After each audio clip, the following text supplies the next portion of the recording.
Bismillahirrahmanirrahim. Assalamualaikum warahmatullahi wabarakatuh. Waalaikumsalam warahmatullahi wabarakatuh.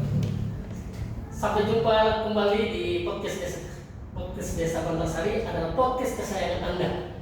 Di siang hari ini kami kedatangan tamu istimewa, tamu yang sudah melintang di berbagai dunia pemerintahan Kabupaten Bogor, luar biasa sekali. Termasuk beliau adalah orang tua kami, dan kami banyak nasihat-nasihat dari beliau yang luar biasa. Dan kita sapa terlebih dahulu. Assalamualaikum Pak Adang. Waalaikumsalam warahmatullahi wabarakatuh. Pak Adang ini adalah Pak Adang Subtandar, Sekda Kabupaten Bogor Pada masanya. pada masa dari berapa masa tuh? Berapa bupati tuh Pak Adang? Dari situ ke inspektorat, kemudian ke Bapeda, terus kemudian baru jadi sekda. Pernah juga di dinas, ada dinas pendidikannya, dinas pendidikan. Oh iya. Jadi kalau misalnya malam merintang, insya Allah. Insya Allah ya. Udah istilahnya asrok-asrok. Asal kan. Jadi kalau bicara pengalaman, saya kira insya Allah cukup lah. Itu pengalaman saya secara ringkas. Apa yang kemudian bisa disampaikan peran penting kita sebagai pejabat yang kemudian berkontribusi kepada negara dan Kabupaten Bogor? Jabatan itu amanah. Ya. Artinya kita diberikan kepercayaan, kemudian kita diberi tanggung jawab. Iya. Di suatu pengalaman yang paling berharga tentunya pada saat diberikan amanah, bagaimana kita menjalankan dengan sebaik-baiknya. Itu dia. Intinya, insya Allah saya selalu pegang aturan, ketentuan. Iya. Kalau Regulasi kita ya. berjalan di atas rel ketentuan, insya Allah. Alhamdulillah sampai saat ini masih jeneng. Orang lain yang usianya sudah pensiun gitu kan. Betul. Dimana kalau kita bicara junior, senior, ya kan. Paling senior. Banyak junior saya Pak Kades, itu sudah jadi senior saya Pak. Kenapa? Karena pensiunnya aja duluan. Ini dia benar. Ya kan, tadinya junior saya jadi senior malah. Apa itu rahasianya itu Pak? Sebetulnya pertama tentunya kita wajib ikhtiar ya. Ikhtiar itu secara fisiknya gitu kan. Yang pertama mungkin kalau dari sisi kesehatan, ya alhamdulillah sampai tadi itu ada keluhan, masih diberikan kesehatan. Ikhtiarnya sampai sekarang saya masih berolahraga rutin. Yang tersisa olahraganya cuma 2. Apa tuh Pak? Goes masih. Oh goes terus sih. Ditambah mungkin masih touring juga. Cuma untuk cross seiring usia sudah berhenti. Satu lagi mungkin di kantor saya panahan. Itu ikhtiar fisiknya. Kemudian tidak lepas dari ikhtiar kita berdoa. Minta perlindungan untuk selamat dari jabatan iman yang bukan ringan. Itu dia betul. Sehingga di tengah ikhtiar syariatnya, hakikatnya semuanya kita serahkan kepada Allah. Saya kira itu yang paling penting di pengalaman saya dari sekian jabatan. Alhamdulillah sampai saat ini masih jenang. Mudah-mudahan sampai nanti purna dan seterusnya saya selamat. Amin ya Allah ya Allah. Ya, Sehat terus pada. Insya Allah. Masya Allah. Itu yang ringan-ringan aja lah. Berdoa selalu, ikhtiar kemudian yang harus dilakukan. Iya, jadi Kabupaten Bogor ini kan kabupaten terbesar ya, Pak, di Indonesia, bahkan di dunia pun Kabupaten Bogor itu jumlah penduduk, luas wilayah, bahkan APBD kita kan udah mencapai 17 triliun kalau nggak salah ya, penduduk hampir 6 jutaan begitu ya. Apa tuh yang kemudian kira-kira ini Kabupaten Bogor mau dibekarin atau bagaimana nih? Kan banyak begini penduduknya begitu. Ya, memang dengan penduduk yang sekarang sudah kurang lebih sekitar 6 jutaan. Saya kira sudah layak untuk dikerjakan, dan zaman saya sudah proses sudah berjalan. Di mana Bogor Barat itu sudah paling siap. Paling siap betul. Namun demikian, karena saat itu setahu saya memang ada beberapa daerah yang juga minta dimekarkan dengan kondisi yang sebenarnya penduduknya sangat minim sebetulnya. Lantas terjadi saat itu moratorium. Nah, saya kira saat ini waktunya lah. Ya, mudah-mudahan dengan Pak Presiden yang baru mendorong Bogor Barat yang sebetulnya sudah saat itu sudah ditinjau oleh berbagai termasuk DPR-nya. Sudah yang paling siap kira-kira seperti itulah dibandingkan dengan yang lain. Tinggal moratoriumnya aja dicabut ya. Tinggal dicabut itu mudah-mudahan mekar.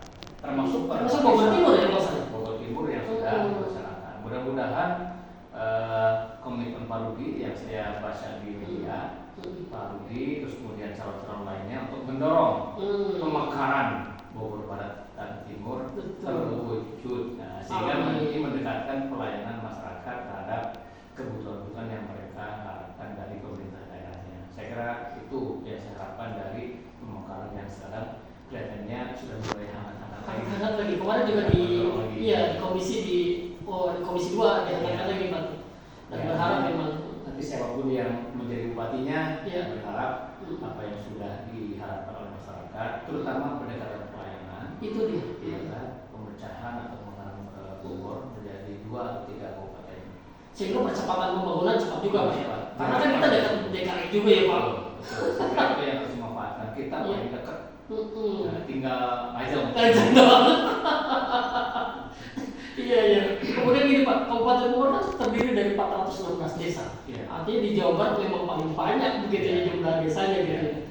Nah kan tipe-tipe desa juga punya tipologi dan potensi masing-masing begitu. Apa yang kemudian bisa Bapak lihat terkait dengan desa gitu Pak? Ya, 416 desa ini yang menjadi jangkauan saya sebetulnya pada saat saya bertugas sekarang. Ini sangat luar biasa gitu kan. Dan memang selain karakteristik punya potensi masing-masing. Betul. Ini saya kira yang perlu dikembangkan karena sampai saat ini kayaknya belum muncul, belum tergali. Ini yang kemudian saya tempoh hari sudah menyampaikan gagasan ini melalui media massa. Bagaimana kita mengangkat potensi desa masing-masing sehingga tidak hanya diketahui oleh lingkungan desanya dan kecamatannya.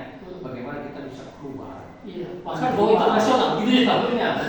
Menjual potensi desa yang kita miliki ke luar. Sejauh ini mungkin hanya masih kabupaten, mungkin juga beberapa di Jawa Barat mungkin sudah. Tapi bagaimana tadi dari Pak Lukman bisa menyampaikan bisa sampai go internasional. Dan potensinya luar biasa kalau menurut saya. Ya saya tukang guling lah. Potensinya luar biasa. Dasar potensi di desa internasional itu masya Allah. Ya, ini perlu sentuhan nanti dari bupati terpilih. Nah, sentuhannya seperti apa kita serahkan nanti kepada bupati terpilih. Tapi secara umum saya memang sudah melihat potensi yang luar biasa di Kabupaten Bogor, terutama potensi di desa-desa. Saya kira itu termasuk di sini ya, yang sudah menasional, bahkan dunia ya. Baru belajar Pak. Bagaimana potensi Jambon bisa dikembangkan, kemudian mereka sudah dikenal di daerah-daerah lain, termasuk mungkin ada dari pihak luar negeri yang berkunjung. Bagaimana perkembangan Jambu Kristal di desa. Apa yang kemudian Bapak kesan pertama tadi baru nginjak kantor desa Bantarsari. Apa tuh kesan pertama tuh Bapak nginjak kantor desa Bantarsari? Saya sering dulu menyampaikan kepada teman-teman saya di perangkat daerah yang namanya pimpinan dari mulai teratas sampai ke desa kudu openan kudu aya kahayang lamun teboga kahayang teboga kaboga. Ini yang saya lihat tadi sepintas, ini bangunannya bagus banget nih. Kadang-kadang saya melihat kantor desa seperti ini. Nah ini pasti tidak terlepas dari kahayang tadi dari kepala desa. Saya apresiasi loh. Amin. Apresiasi ya. Saya sampai apresiasi terhadap kantor desa yang saya harapkan desa-desa itu memang punya gagasan, punya keinginan untuk bagaimana kita betah di desa. Itu Pak. Di kantor. Walaupun tugas kepala desa mah perlu di kantor. Bagaimana kemudian punya kantor desa yang nyaman, representatif ya. Iya, jadi masuk ke desa tetap gitu kan hanya gitu adem, betah di kantor, ide-ide keluar. Itu dipicu oleh kantor desa yang memang diharapkan kira-kira salah satunya ya.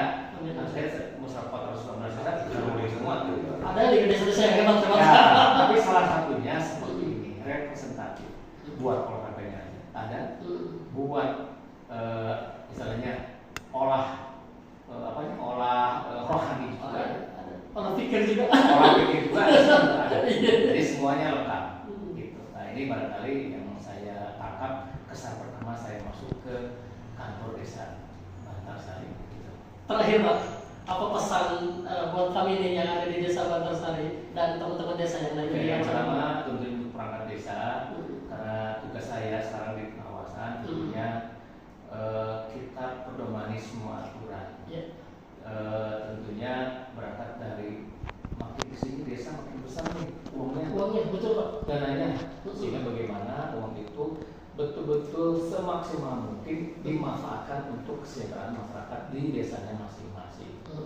Untuk masyarakatnya tentunya harus mensupport kepala desa dengan perangkatnya untuk bekerja dengan sebaik-baiknya, sehingga kontrol terhadap desa, artinya kepada dan perangkatnya, untuk kinerjanya semakin baik dibutuhkan dari masyarakat, sehingga ada feedback, ada timbal balik, ya kan, saling membutuhkan. Masyarakat perlu pembangunan, masyarakat perlu manfaatnya, terus kemudian desa juga dikontrol agar bekerja dengan sebaik-baiknya sesuai ketentuan yang berlaku. Saya kira itu. Betul. Dan hari ini tim inspektorat hadir ke Desa Bantarsari dalam rangka itu. Betul. Memastikan apakah program dan kegiatan yang sudah diserahkan di tahun sebelumnya itu sesuai dengan aturan atau tidak. Nah, kami memeriksa dengan pemeriksaan ketaatan, ingat taat terhadap aturan. Saya kira insya Allah Desa Bantarsari mudah-mudahan dari hasil pemeriksaannya semua berjalan dengan baik saja. Amin. Dan juga sesuai dengan koridor yang berlaku. Saya kira itu guys. Betul. Jadi kita pun merasa terharu dan bangga Pak. Jadi buat kami itu pemeriksaan itu bagian dari supervisi, bagian dari pembinaan, mana yang kurang bisa diperbaiki agar ke depan lebih baik lagi. Gitu kan ya. Dan kita mempersilahkan untuk kemudian mana yang kurang, mana yang kemudian bisa kita tingkatkan. Ya, saya kira esensi seperti itu, pengawasan dalam bentuk audit atau review, memang tujuannya untuk bagaimana kita memotret kondisi yang sudah dilaksanakan. Kemudian kalau ada kekurangan dan itu kurang wajar, kami rekomendasikan kemudian tindakan lanjuti. Kemudian itu bahan perbaikan untuk depannya, sehingga dari tahun ke tahun diharapkan pengelolaan keuangannya, asetnya dan sebagainya, termasuk SDM-nya di desa semakin tahun semakin baik. Kira itu. Masya Allah, teman-teman podcast semuanya dimanapun Anda berada, demikian perbincangan kami yang cukup dahsyat dan luar biasa. Cukup bedakan ya. Ditolong ya.